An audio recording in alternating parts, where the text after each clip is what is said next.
ইবনে আব্বাস রাদিয়াল্লাহু তাআলা আনহু বলেন, আমরা একদা রাসূলের সাথে সফরে ছিলাম, কুরবানির সময় হয়ে গেল। আমরা উটে 10 জন অংশগ্রহণ করলাম আর গরুতে 7 জন অংশগ্রহণ করলাম।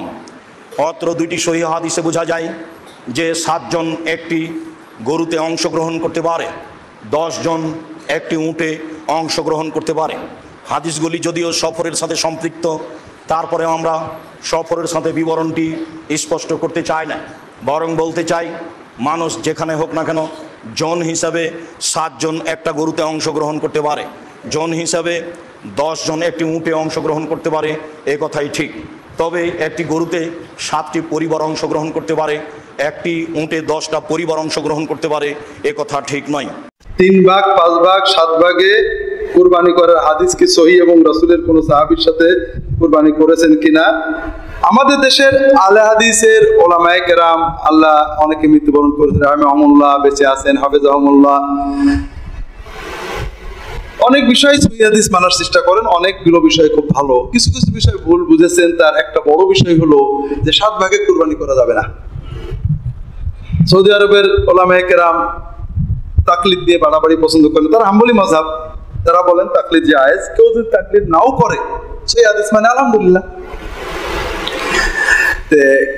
আলে হাদিসদের ভালোবাসেন, কিন্তু এই মসলায় খুব বিরক্ত হন যে এটা আবার কেমন মসলা হলো। রাসূলুল্লাহ সাল্লাল্লাহু আলাইহি ওয়াসাল্লাম 7 ভাগে কুরবানি দেওয়া জায়েজ বলেছেন, সাহাবীরা করেছেন। 3 ভাগ 5 ভাগ 7 ভাগে কুরবানি করার হাদিস কি সহিহ এবং রাসূলের কোন সাহাবীর সাথে কুরবানি করেছেন কিনা? আমাদের দেশের আলে হাদিসের মোহাম্মদ তামিম জানতে চেয়েছেন, কোরবানিতে জোড় ভাগে যেমন 2, 4, 6 ভাগে কোরবানি দেওয়া যাবে কিনা? যাবে। অনেকে মনে করে কোরবানি বেজোড় হতে হবে, এমন কোনো বাধ্যবাধকতা নেই। 1, 3, 5 যেরকম দেওয়া যাবে, 2, 4, 6 ভাগেও কোরবানি দেওয়া যাবে। আমি পরিবারের মালিক, আমি আমার নিজের ব্যক্তিগত টাকা দিয়ে একটা খাসি, একটা গরু কিনে নিয়ে এসেছি। এখন আমি আমার টাকায়, আমার মালিকানায় একটা গরু, একটা খাসি কুরবানি করছি, কিন্তু এই গরু খাসি কুরবানির নেকিতে আমার পরিবারকে শরীক করছি। ইয়াজুজুল ইশতিরাক ফি সাওয়াব, এই যে নেকিতে আমি তাদেরকে শরীক করছি, এটা জায়েজ। কিন্তু একটা গরু, একটা খাসি, একটা উট, 7 জন মালিক, 7 জনের টাকা ওর মধ্যে থাকবে, 7 জন সেই গোস্ত ভাগ করে নিয়ে যাবে। ইমাম মালিকের মতে বাতালাতিল উযহিয়া, এই উযহিয়াই বাতিল, এই কুরবানি বাতিল। এটা হচ্ছে ইমাম মালিক রাহিমাহুল্লাহর শক্ত ফতোয়া। কি জন্য ইমাম মালিক রাহিমাহুল্লাহর শক্ত ফতোয়া এটা? ইমাম মালিক রাহিমাহুল্লাহ মদিনাবাসীকে কোনোদিন এইভাবে ভাগে কুরবানি করতে দেখেননি, যেটার স্পষ্ট প্রমাণ মুয়াত্তা মালিকে যখন উনি উযহিয়া অধ্যায়ে আলোচনা করেছেন, সেখানেও আলোচনা করেছে। এবং আরও কিছু স্পষ্ট প্রমাণ পাওয়া যায় আব্দুল্লাহ বিন ওমর রাদিয়াল্লাহু তাআলা আনহুর পক্ষ থেকে। আব্দুল্লাহ বিন ওমর রাদিয়াল্লাহু তাআলা আনহুকে ইমাম শাআবী জিজ্ঞেস করছে, আল বাকারাতু তুজজিউ আন সাবআতিন, যে একটা গরু 7 জনের পক্ষ থেকে সম্ভব। তখন ইবনে ওমর শাআবীকে বলছে, ইয়া শাআবী, আওয়ালাহা সাবআতু আনফুস, একটা গরুর কি 7টা আত্মা থাকে? কেমনে 7টা আত্মা, যদি একটা গরুর 7টা আত্মা না থাকে, কেমনে 7 জনের পক্ষ থেকে সম্ভব? তখন শাআবী বলছে যে অমুক অমুক অমুক অমুক হাদিস, এটা হাদিস। তখন ইবনে ওমর রাদিয়াল্লাহু তাআলা বলছেন, এটা আমার জানা ছিল না যে এইভাবে মানুষ 7 ভাগে কুরবানি করবে, এটা আমার জানা ছিল না। ইবনে ওমর রাদিয়াল্লাহু তাআলা জানতেন না যে 7 ভাগে কুরবানি মানুষ এইভাবে করবে। ইবনুল মুসাইয়িব, মদিনার বিখ্যাত তাবেঈ, তিনি কি বলছেন, মা কুন্না না'রিফু ইল্লা যাকা হাত্তা খালাতানা আহলুল ইরাক ফাদাহু আন কুল্লি ওয়াহিদিন বিশাতিন ওয়া কানা আহলুল বাইতি ইয়াদাহুনা বিশাত, যে আমরা মদিনাবাসীরা যে একটা গরুতে 7 জন কুরবানি হবে বা একটা উটে 10 জন কুরবানি হবে, এটা আমাদের মধ্যে ছিল না। যতক্ষণ না আমরা কুফাবাসীর সাথে মিশ্রিত হয়েছি, কুফাবাসীর সাথে আমাদের সংমিশ্রণ ঘটেছে, ততক্ষণ আমরা এই আমল সম্পর্কে আমাদের জানা ছিল না। তো যেহেতু ইমাম মালিক মদিনার মানুষ, মদিনায় উনি এই আমল দেখেননি, এবং মদিনা এবং মক্কায় এই আমলের ব্যাপক প্রচলন ছিল না, যেটা আবু আইয়ুব আল আনসারী রাদিয়াল্লাহু তাআলা আনহুর হাদিসেও স্পষ্ট হয়। যে আবু আইয়ুব আল আনসারী রাদিয়াল্লাহু তাআলা আনহুর হাদিসে তাকে জিজ্ঞেস করা হচ্ছে যে কাইফা কানাতুল উযহিয়া ফি আহদি রাসূলিল্লাহ সাল্লাল্লাহু আলাইহি ওয়াসাল্লাম, আল্লাহ রাসূলের যুগে কুরবানি কেমন ছিল? উনি বলছেন, আল্লাহ রাসূলের যুগে কুরবানি ছিল এক পরিবারের পক্ষ থেকে একটা কুরবানি। বর্তমানে আমরা যেটা দেখছি, এটা তো আমাদের রাসূল সাল্লাল্লাহু আলাইহি ওয়াসাল্লামের যুগে ছিল না। পরবর্তীতে যখন মানুষ কুরবানি নিয়ে প্রতিযোগিতা করা শুরু করলো, তখন মানুষের মধ্যে এটা চলে আসলো। তো ইমাম মালিক রাহিমাহুল্লাহর মাযহাবের খোলাসা হচ্ছে নেকিতে শরীক সম্ভব, মালিক এবং গোস্তে শরীক সম্ভব নয়, উজহিয়া বাতিল হয়ে যাবে। আবু হানিফা রাহিমাহুল্লাহর কি মত? আবু হানিফা রাহিমাহুল্লাহর মত হচ্ছে একটা খাসি একজন ব্যক্তির পক্ষ থেকে সম্ভব, ওখানে পরিবার অংশগ্রহণ করতে পারবে না। একটা গরু 7 জন ব্যক্তির পক্ষ থেকে সম্ভব, ওখানেও পরিবার অংশগ্রহণ করতে পারবে না।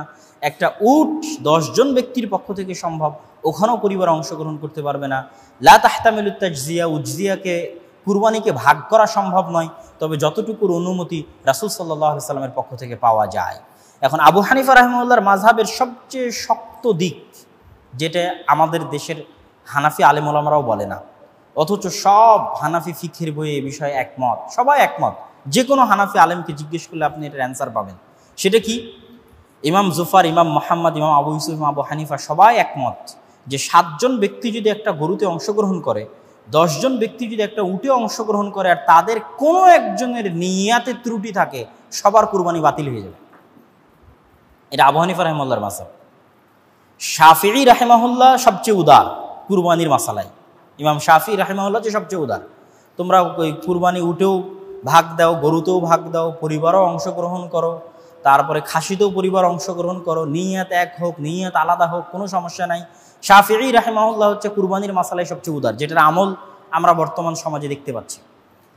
তো আবু হানিফা রাহিমাহুল্লাহর মত হচ্ছে, যেটা আপনাদের সবার মনে রাখতে হবে, এবং যারা হানাফি মাযহাবের ভাই বোন তাদেরকেও মনে রাখতে হবে, যে যদি তারা সত্যি হানাফি মাযহাবের অনুসারী হয়, তাহলে এই কথা তাদের মনে রাখা জরুরি, যে আমরা যদি 7 জন একটা গরুতে অংশগ্রহণ করি, 10 জন একটা উটে অংশগ্রহণ করি, কোনো একজনের নিয়াতে যদি ত্রুটি থাকে, বাতালাতিল উজহিয়াহ, পরিপূর্ণ কুরবানি বাতিল বলে গণ্য হবে। কি কোরবানি দেওয়া সুন্নত সম্মত নাকি 2, 4, 6, 7 ভাগে দিলেও কোরবানি জায়েজ হবে? বিশেষ করে এই বছর হয়তো কোনো ব্যক্তির সামর্থ্য আছে একা দেওয়ার, কিন্তু পরের বছর একাকি দেওয়ার সামর্থ্য না থাকতে পারে। হ্যাঁ, কোনো সমস্যা নেই, আপনি ভাগে দিতে পারেন। 1 শরিক মানে 1 ছাগল, 1 শরিক মানে 1 ছাগল বা 1 ভেড়া 1 দুম্বা, একই তো কথা হলো। আপনি ভাগে দিলে তো সেটাই হলো, কোনো সমস্যা নেই। একটা দুম্বা দেন বা গরুতে একটা শরিক দেন, উটে একটা শরিক দেন, কোনো সমস্যা নেই, কোরবানি হয়ে যাবে।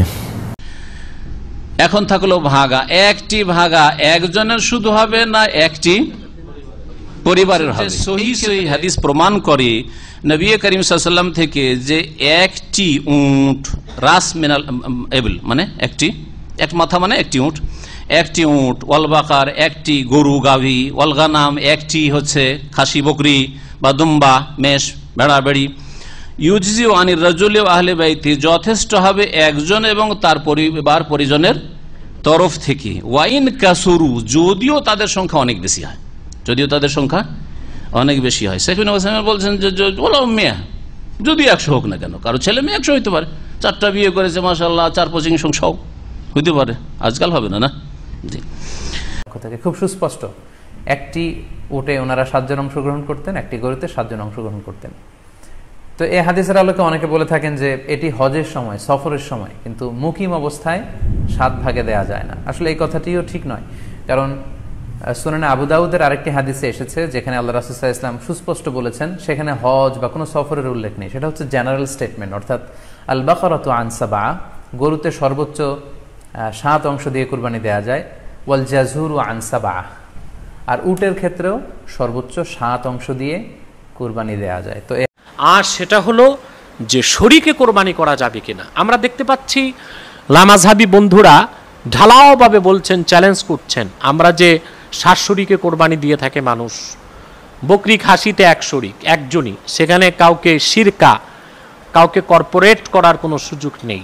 কিন্তু উট, গাভী, বলদ, ষাঁড়, এগুলোতে 7 শরীকে কোরবানি দেওয়া যে জায়েজ। শরীকে কোরবানি করার ব্যাপারে সুস্পষ্ট হাদিস সহিহ মুসলিমের মধ্যে আছে, এবং একটি নয়, একাধিক হাদিস। আমি সরল প্রাণ মুসলমানদের ঈমান আকীদা রক্ষা এবং কোরবানির তাৎপর্য মাহাত্ম্যের ক্ষেত্রে তাদের যেন সন্দেহ না আসে, সেজন্য কয়েকটি সহিহ হাদিস সহিহ মুসলিম থেকে তুলে ধরছি। রাসূল করিম সাল্লাল্লাহু আলাইহি সাল্লামের কয়েকটি হাদিস ইমাম মুসলিম তুলে ধরেছেন সহিহ মুসলিমে। হাদিস নাম্বার 3172, সহিহ মুসলিমের হাদিস। হযরত জাবির ইবনে আব্দুল্লাহিল আনসারী সাহাবী ইবনু সাহাবী বর্ণনা করেছেন, সহিহ মুসলিম হাদিস নাম্বার 3172। এবং পরিচ্ছেদ নাম্বার হচ্ছে ৬২। জাবির ইবনে আব্দুল্লাহিল আনসারী রাদিয়াল্লাহু তাআলা আনহুমা তিনি বর্ণনা করেন যে আমে হুদাইবিয়া সন্ধি হয়েছে যে বছর, সে বছর আমরা আল্লাহ রসুল মুহাম্মদ সাল্লাল্লাহু আলাইহি ওয়াসাল্লামের সঙ্গে হুদাইবিয়াতে কোরবানি করেছি এবং ৭ জনের পক্ষ থেকে একটি উষ্ট্রি, ৭ জনের পক্ষ থেকে একটি গরু বা গাভী। তাহলে স্পষ্ট বোঝা যাচ্ছে যে সাহাবায়ে কেরাম আল্লাহর হাবিব নূর নবীজি মুহাম্মদ সাল্লাল্লাহু আলাইহি ওয়াসাল্লামের উপস্থিতিতে সাহাবায়ে কেরাম ৭ শরীকে একটি উট কোরবানি করেছেন, ৭ শরীকে গাভী কোরবানি করেছেন। আল্লাহ মাযহাবী ভণ্ডরা বলছে ৭ শরীকে কোরবানির কোনো হাদিস তারা খুঁজে পায়নি। সহিহ মুসলিমে আরেকটি হাদিস এসেছে ৩১৭৭ নম্বর হাদিস, এখানে একেবারে গাভীর কথাই এসেছে। হযরত জাবের থেকে বর্ণিত, এখানে ইখতিলাফুল আলফাজ শব্দ ভিন্ন এসেছে। তিনি বলেন যে আমরা আল্লাহ রাসূল সাল্লাল্লাহু আলাইহি ওয়াসাল্লামের সাথে হজ্জে তামাত্তুর নিয়ত করে আমরা আল্লাহ রাসূল সাল্লাল্লাহু আলাইহি ওয়াসাল্লামের সাথে মুতামাত্তি, তিনি বলেছেন হজ্জে তামাত্তু যারা করেছেন তাদের কথা বলেছেন, আমরা ওমরা করেছি। ওমরার পরে ফানাযবাহুল বাকারা, মানে হজ শেষ করে ফানাযবাহুল বাকারা আন সাবআতিন নাশতারিকু ফিহা, আমরা গাভী কোরবানি করেছি এবং একটি গাভী কোরবানি করেছি ৭ জনের পক্ষ থেকে।